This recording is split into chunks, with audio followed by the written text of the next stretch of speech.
La troisième chose importante à savoir est de connaître les types de relations que tu vas rencontrer dans ta vie. Et comme je te l'ai dit plus haut, à être dans un type de relation où l'autre va dépendre de tes motivations, tu construiras un type de relation ou une autre en fonction de tes motivations. Et c'est très important de comprendre ça. Si tu veux une relation sérieuse et des motivations bien basées sur de bonnes bases. Si tu veux une relation éphémère, ne sois pas étonné que tu sois dans une relation éphémère autant pour moi, alors que toutes tes motivations étaient des choses vraiment qui n'ont pas une importance significative. Je ne vais pas parler plus long que ça. Sache que dans la vie, tu rencontreras deux types de relations amoureuses ou deux types d'amour. L'amour-désir.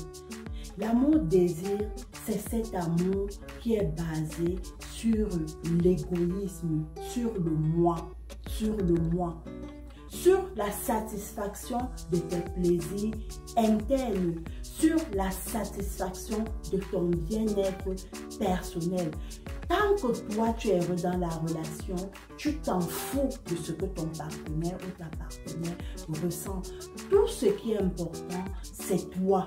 Et généralement, si tu veux savoir si tu es ou si vous êtes dans ce type de relation, là, il faut savoir, cela peut se montrer lors des discussions. Est-ce que lorsque tu as des discussions avec ton partenaire ou ta partenaire, tu passes le temps à lui dire, moi je veux ceci, moi j'attends ceci, moi je ne suis pas satisfait, moi si tu ne me fais pas ça, vraiment je ne pourrais plus être avec toi, je ne me sens pas bien dans la relation, j'ai besoin que tu changes cela, j'ai besoin que tu t'habilles comme ça, j'ai besoin.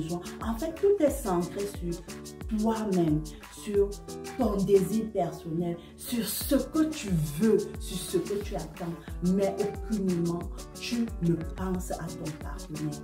L'amour-désir est qualifié d'amour chic, choc, échec.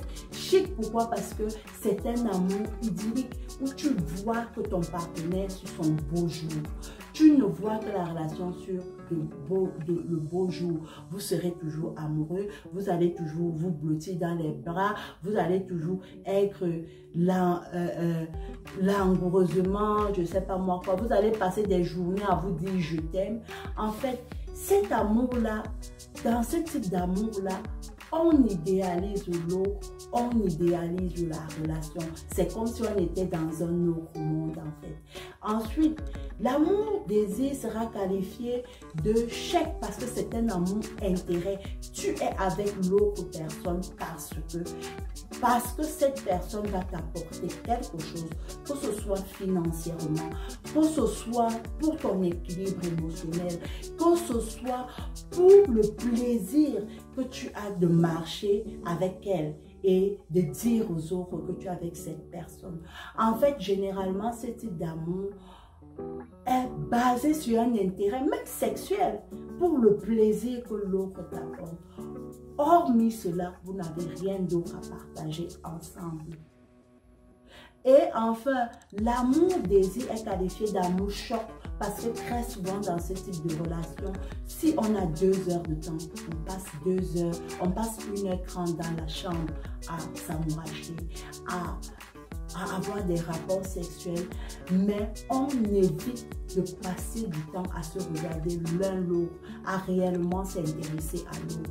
Et malheureusement, dans la vie, sur 10 relations, 8 relations sont restées et demeurent dans l'amour-désir. Lui, cet amour égoïste, cet amour purement égoïste qui ne permet pas de bâtir quelque chose de réel.